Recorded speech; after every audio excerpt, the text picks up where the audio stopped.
Welcome to Sermons on the Side. I'm Brad. And I'm Richard. And life can move pretty fast, so we're here to slow down, dig deep, and find the story hidden in everyday moments. With years spent in ministry, friendship, and navigating real life together, we're all about blending humor, honesty, and faith into conversations that meet you right where you are. So whether you're brand new or you're back for more, we are so glad you are here. So relax, listen in, and let's discover meaning together. In the ordinary, the messy, and everything in between. Sermons on the Side, finding meaning in the everyday.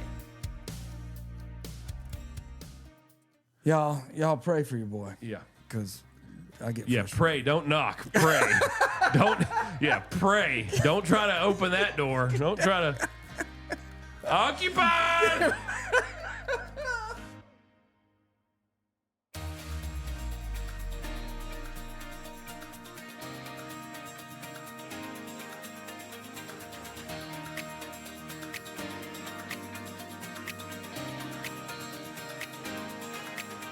Grab that coffee, turn up the sound. That's right, it is Thursday, or whatever day you're listening to this. It might be a Friday or a Saturday. Whatever day it is, Crank it up. it's about to be another sermon on the side. Yes, it is. Richard, how are you, sir? I am doing great. I'm warm. Toasty, even. It's toasty It's pretty in warm this studio, isn't right? it? And I'm not complaining because it'd be cold I outside. took off almost all of my layers, You have and I'm shed some hiked layers, up the sweatpants.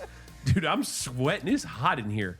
I hope wherever you are listening to us, you are enjoying a hot cup of coffee. It is nice and cozy wherever you are. I know that has not been the case this entire week and this past weekend. Quite a for the storm. majority of us, because I think it swept, goodness, from it New covered Mexico a to lot of states. Canada, Lord. left to right, winter storm. We found out right before we went live.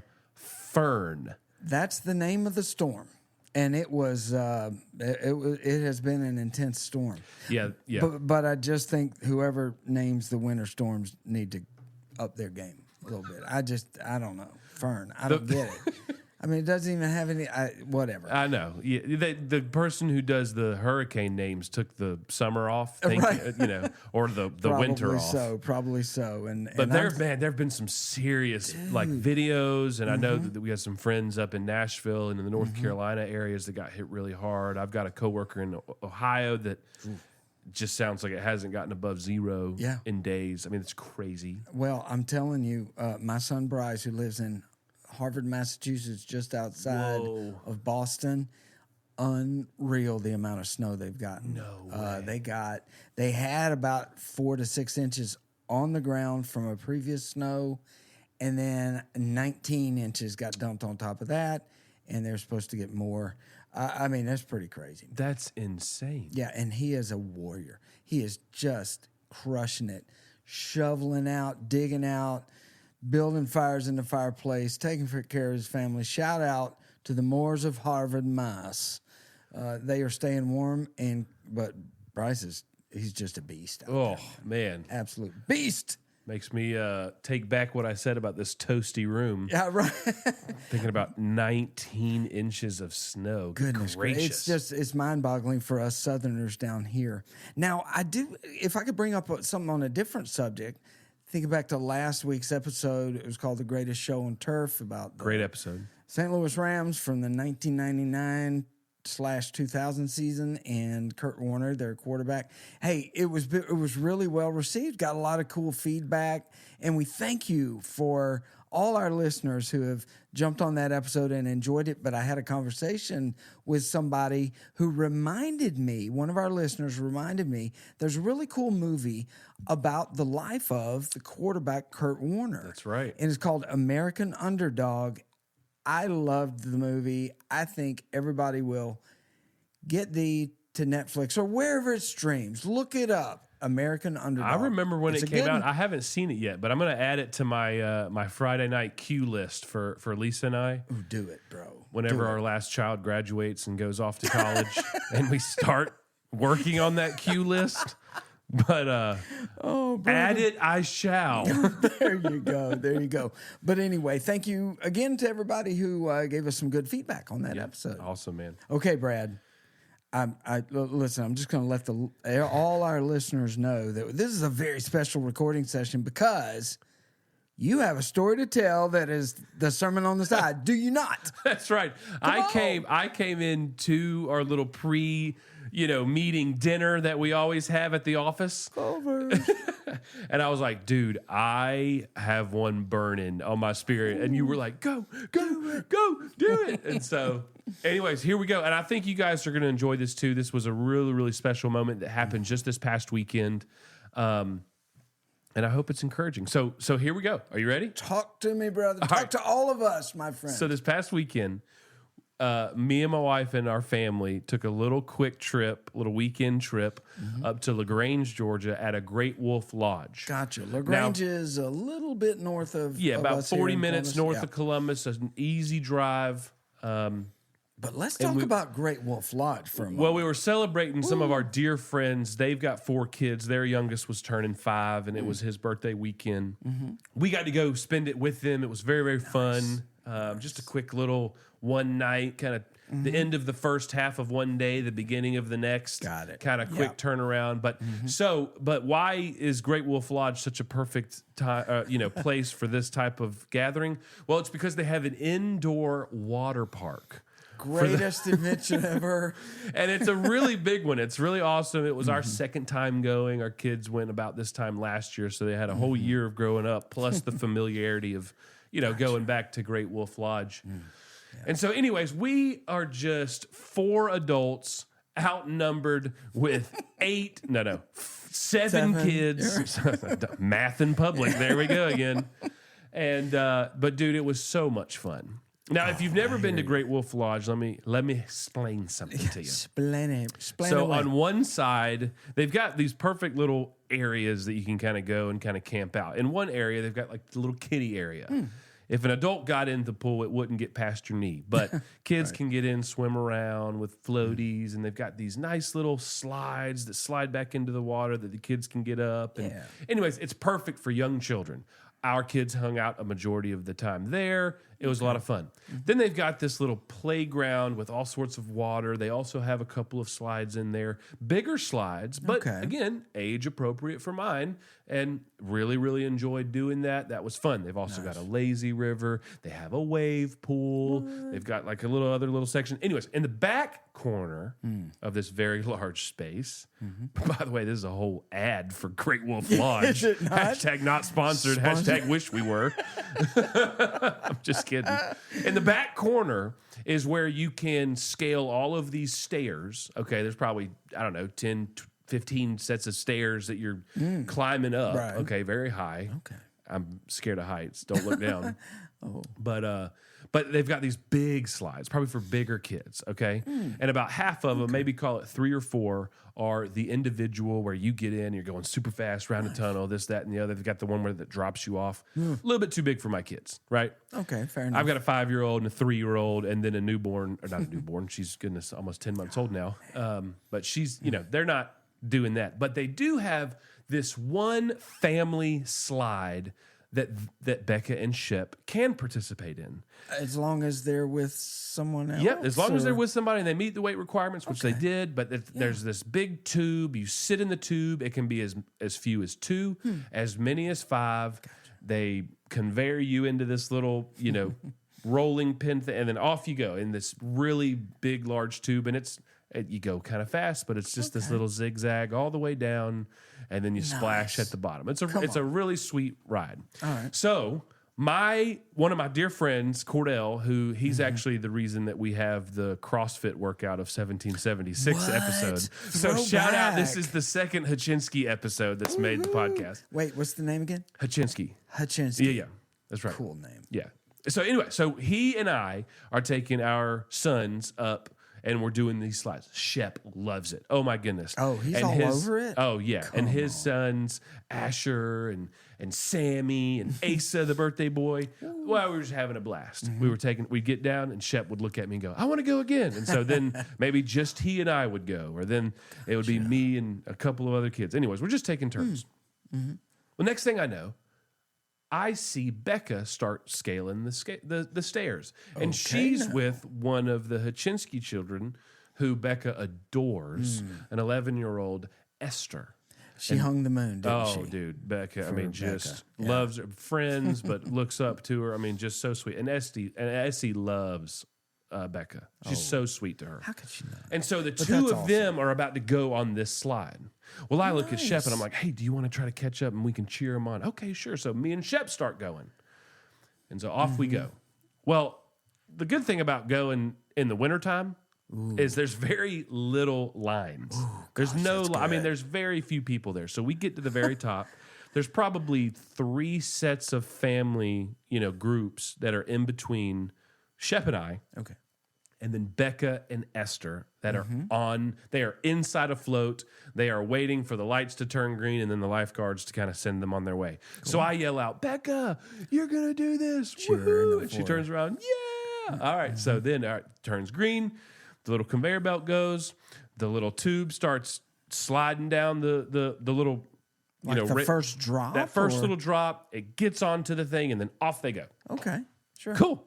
So then the next family's starting their way up, and I'm talking to Sheppy and doing our thing, and about 10 seconds go by, and then the lifeguard kind of pushes back the people that were just about to come onto the platform, and I see the lifeguard now looking into the tunnel that my daughter just went down. Okay. And the lifeguard is signaling to somebody down there and saying very loudly, just shimmy it a little bit.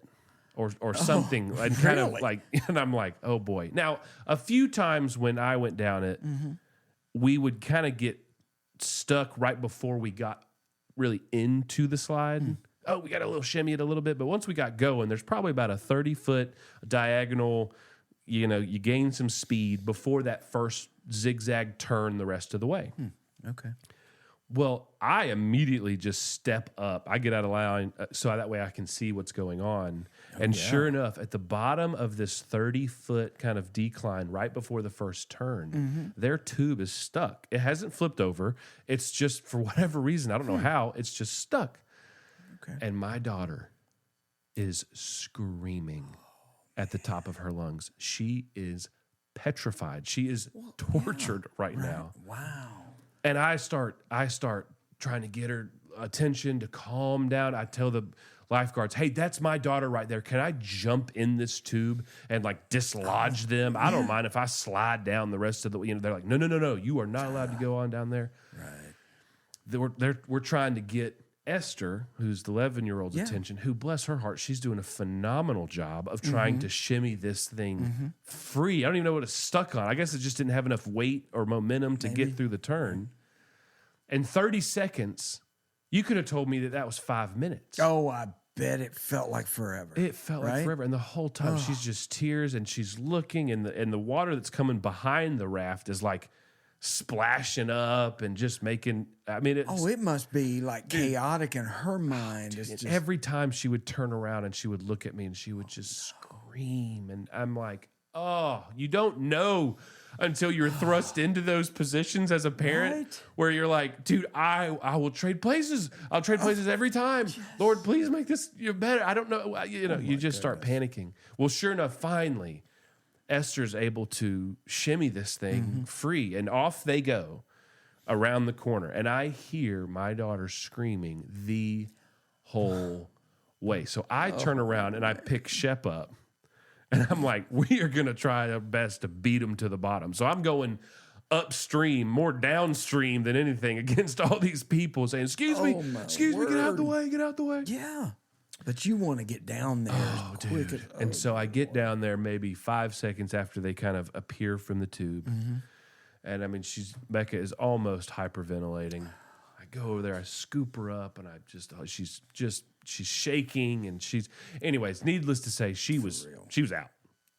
Oh, she's ready. I'm tapping out. Done. Going, I'm never swimming again. Not quite that bad, but she was ready to go home. She was obviously done swimming, you know.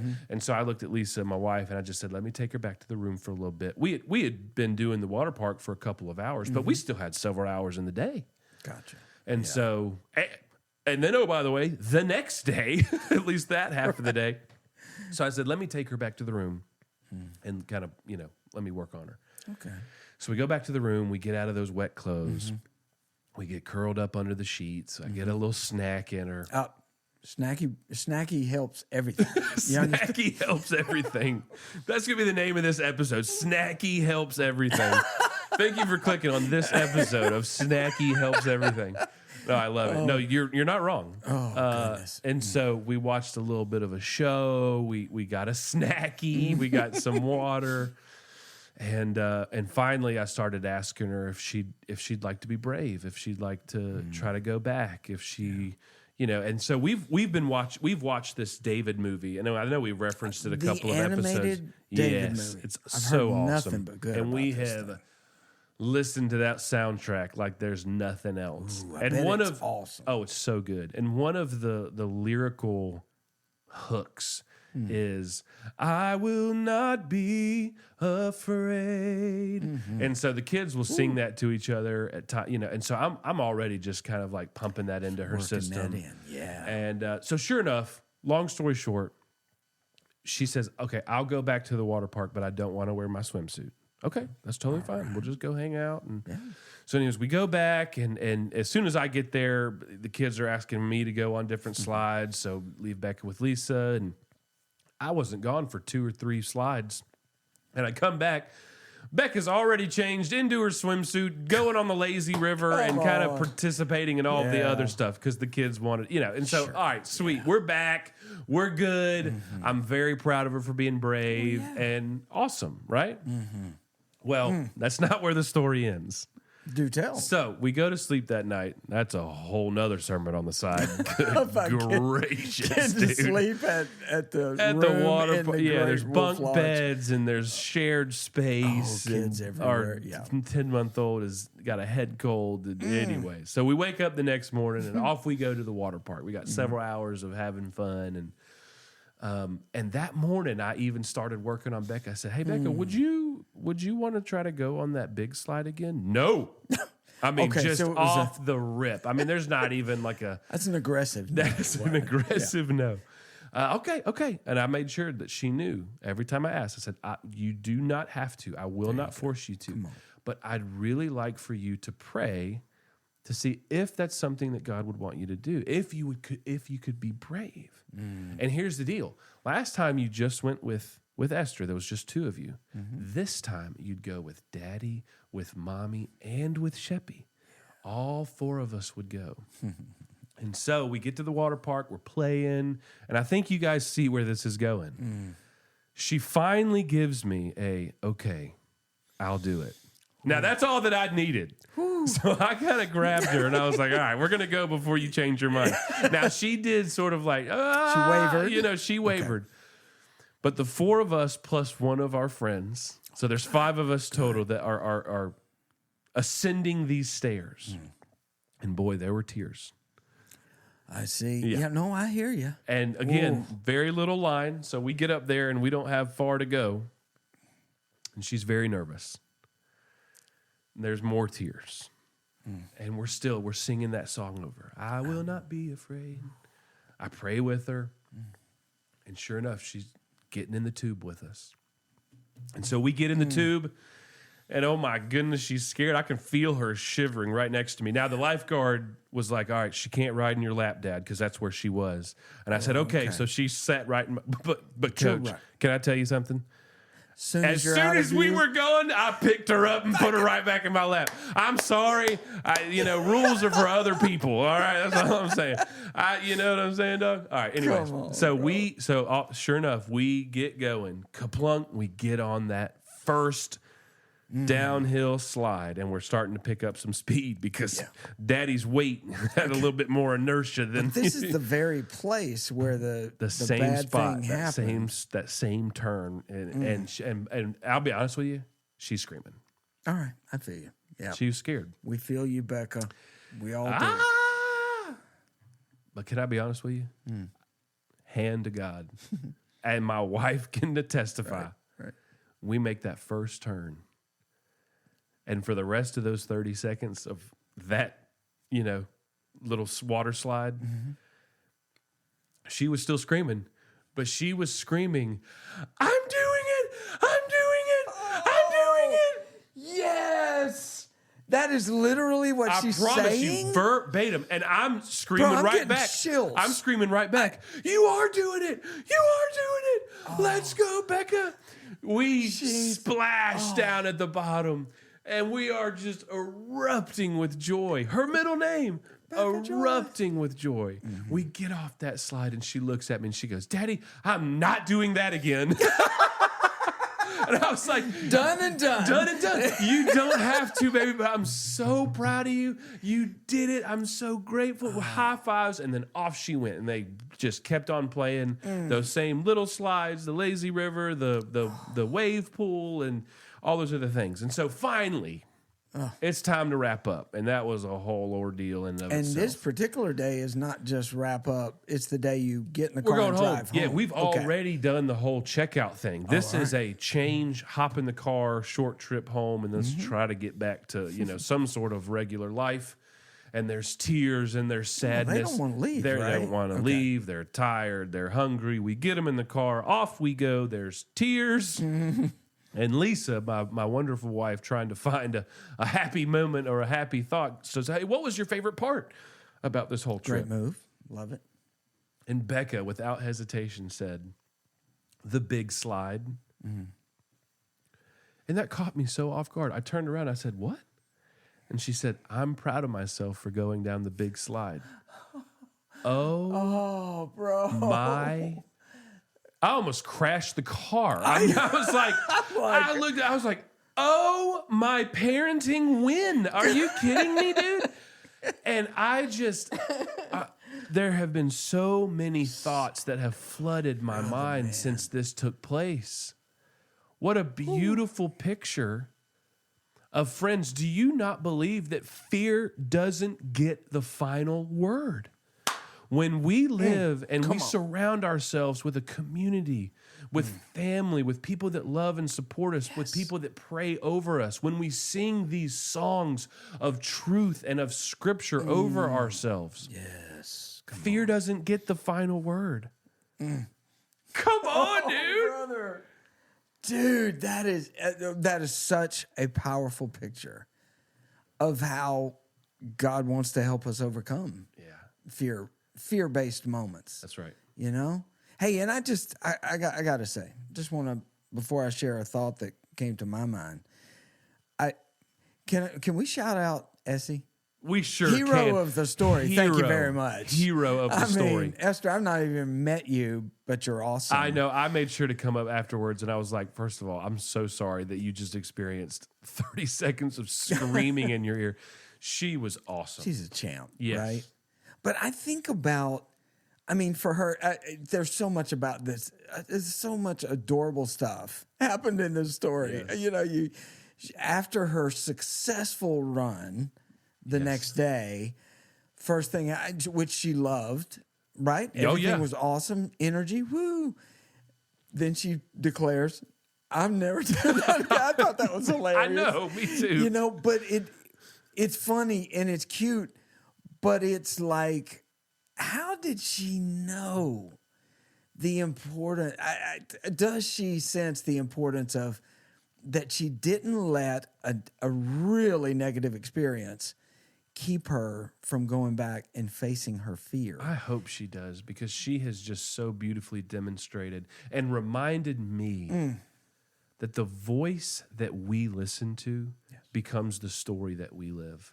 And if we let that little enemy on our shoulder become this massive voice, then we're going to walk around defeated, filled with fear, anxiety, and all of these negative emotions. But if we allow the Holy Spirit to just infiltrate our hearts, right? Isaiah 41:10 says, do not fear. Why? For I am with you. Because God is with us. Come on. Whoa. And so, and honestly, here's the deal: fear. It's not even really the villain of the story here. Isolation is. Come on, go there. She was by herself. I mean, I know Essie was with her, the hero of the story. Sure. But hello, she was with her family that second time. And so oftentimes, it's not even fear. Fear's not the enemy of the story. It's when you decide that you're going to isolate yourself from your community. Courage is built in community, somebody. It is. Thank you, Lord. And so let's not focus on the fear itself. Fear can be this driving thing that takes us to new heights that we never thought that we could ever go down a big slide. It's the isolation that's destructive. Oh, it is. It is. All she wanted after that traumatic moment, the first time down the slide, all she wanted was to pull in. She wanted to go to the room. She probably wanted to leave and come back to Columbus, to her house. But that was the instinct was, let me get away from all of this. Yeah. And then as you gave her time, you gave her snacks, you gave her some comfort, you with a gentle hand, you guided her back as close as you thought she'd be able to get back to the family and back to the community, so that and before long she was having fun. And then eventually she was willing, in that context, that community thing. Yeah. Come on. When she moved away from isolation and you guided her back to community, she was eventually able to say, I think I'm willing to do that thing. And I picture that walk up the stairs, which had doubt, second thoughts, emotions. The fear is there. But you know what wasn't there? Or she had a lot of things, but what she didn't have was aloneness. That's right. She wasn't alone. That's right. She and that eventually got her back into that tube so that she could face her fear. And that's how God guides us along. I mean, I don't think God's up there saying, flip that switch and get back in there. Well, he understands that there's a lot of emotions and there's a lot of back and forth, and we don't get it right all the time. Yeah. But he wants to keep us on those steps, heading back to that thing, so that the thing that we would rather have avoided doesn't own us anymore, and we can go do it. And I love what you just said, because you know what? The slide didn't change. And the fear didn't even really disappear. It was how she was framed. It was how she was surrounded. It was how she was prayed over. Yeah. It was the song that she was singing in her heart. Over and over again. I will not. Yep. What was the phrase? I will not be afraid. And listen, friends, it is not lost on me or on Richard that there might be things right now that we're going through that we get to the other side and we go, I don't want to do that again. Right. You know? Yeah. But Psalms 56:3 says, when I am afraid, I choose to put my trust in you. Thank you, Lord. Yes. And that is what this sweet, beautiful 5-year-old girl has reminded me, is that when I am afraid, and when fear is loud, and that when I feel in isolation, that all of those are lies from the enemy. And I get the opportunity to lean into community and to place my trust in Jesus. Oh, thank you, Lord. Gosh, that's so good. I hope that all of us who are listening could pause and take an honest look at the things that we might be dreading or avoiding, or things that might even be haunting us, and memories of things that didn't go well, of failures, of trauma. And God wants to give us moments like what you just described, even in the face of those things. if we could take our list of things that we swear we'll never want to do again, if we could bring that to the Lord and say, God, what do you want to do here? Because you haven't given us a spirit of fear, but of power and love and a sound mind.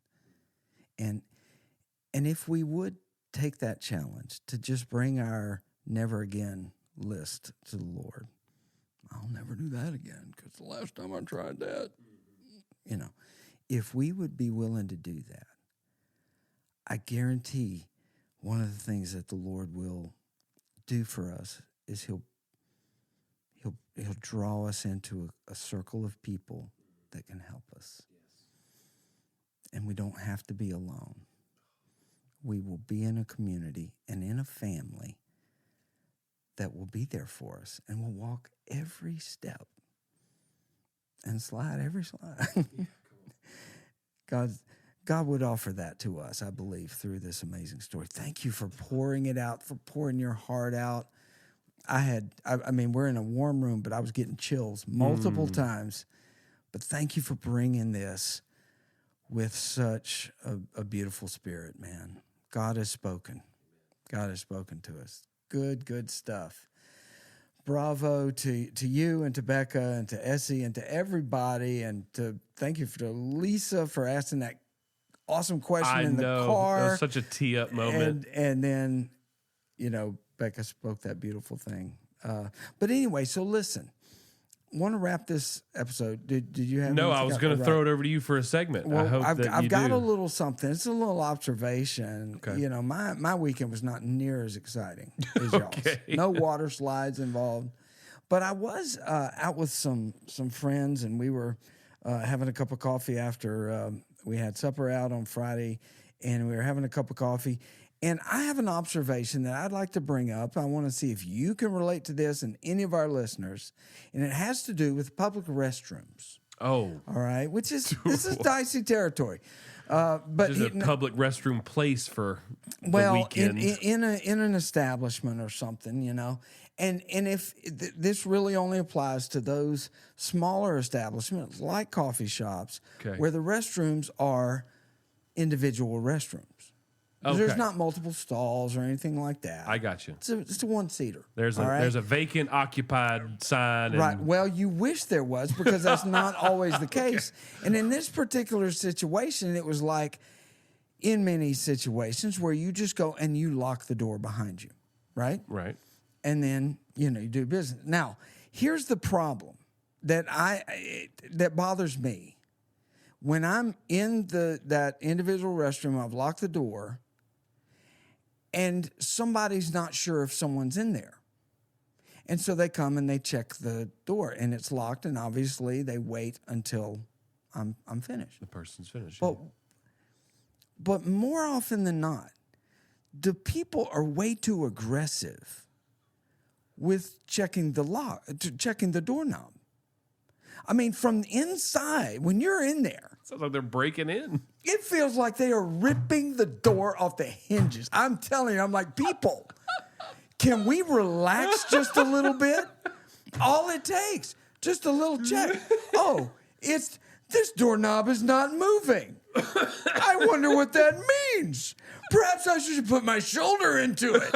Wham! I'm like, goodness gracious. People. You want to crack the door and be like, dog, I'm in here. Give me a second. And now it's to the point where they're still not getting the message. And I literally have to yell from in the restroom, occupied. You don't. That's why the door won't open. There's somebody in here. I mean, come on, people. I'm calling on the Sermons on the Side community. What is happening? Let's bring a change to our society where people will be more gentle with checking the doorknob, the restroom, and the restaurant. The people inside do not need to be traumatized. Okay, I got two thoughts. I need your thoughts because I've actually lost control of my emotions. The first thought is, unfortunately, the state of like quality of bathrooms have fallen. So, half the time you do have to put your shoulder into a door to open it. Oh, just under And so I'm trying to give circumstances. people the benefit of the doubt. The second thing is, and I don't mean to jank on you, but you spend way more time in public bathrooms than I do. Because you know what? I'll be like, I'll just wait till I get home. Privacy in my own bathroom. Brother, no, 61 years old, right over here. No, I can't hang. I'm not. No, the stuff has to be taken care of. I hear you. You know what? I hear you. And, but dog. But anyway, I really wish, that little sign that says occupied or Right. or available would solve all of this. But, some places, man, folks are just going to be. That should be OSHA working. standard practice. Absolutely. I don't know if OSHA is the right. Y'all pray for your boy. Yeah. Because I get Yeah, frustrated. pray. Don't knock. Pray.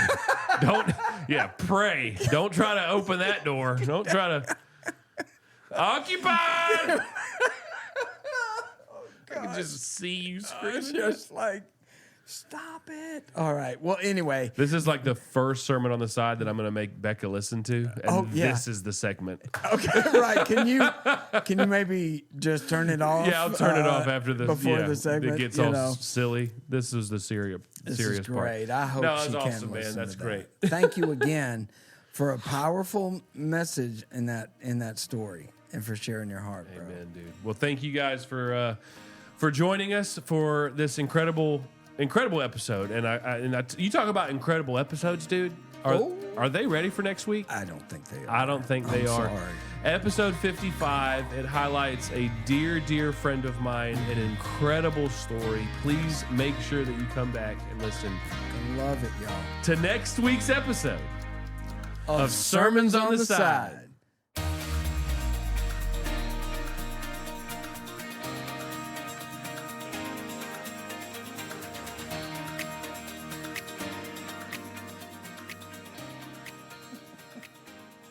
Dude. Occupied! Dude, I'll be honest to with me, you, though. that's the weirdest thing that now I'm communicating with someone on the other side of the store. This is I do hate that because look, when I am in those positions and Yeah. it does feel like someone's trying to break in, I'm Yeah. like, first of all, wait your turn like everybody else. Please. Second of all, please don't do that again so I have to start talking to you. Because if they come back for a second time, like, was that really locked? Like, yes, it was really locked. I don't even want to say occupied anymore. I want to say, yeah. Try it for a third time, maybe. That's what do you talk about road rage? I get bathroom rage. That's me right there. That's it, man. Oh, so good. Lord help us. Oh, that's hilarious, man. That was Iron Bank Coffee. Oh, shout out Friday Iron Man. night. Love that place. But man, that You're gonna just start like- carrying around your own sign, stick it on the door, occupied, and then you get out and then you just Velcro it off. Somebody send that to him. One of our listeners send him a bathroom occupied sign. Yes. No doubt. That is so good.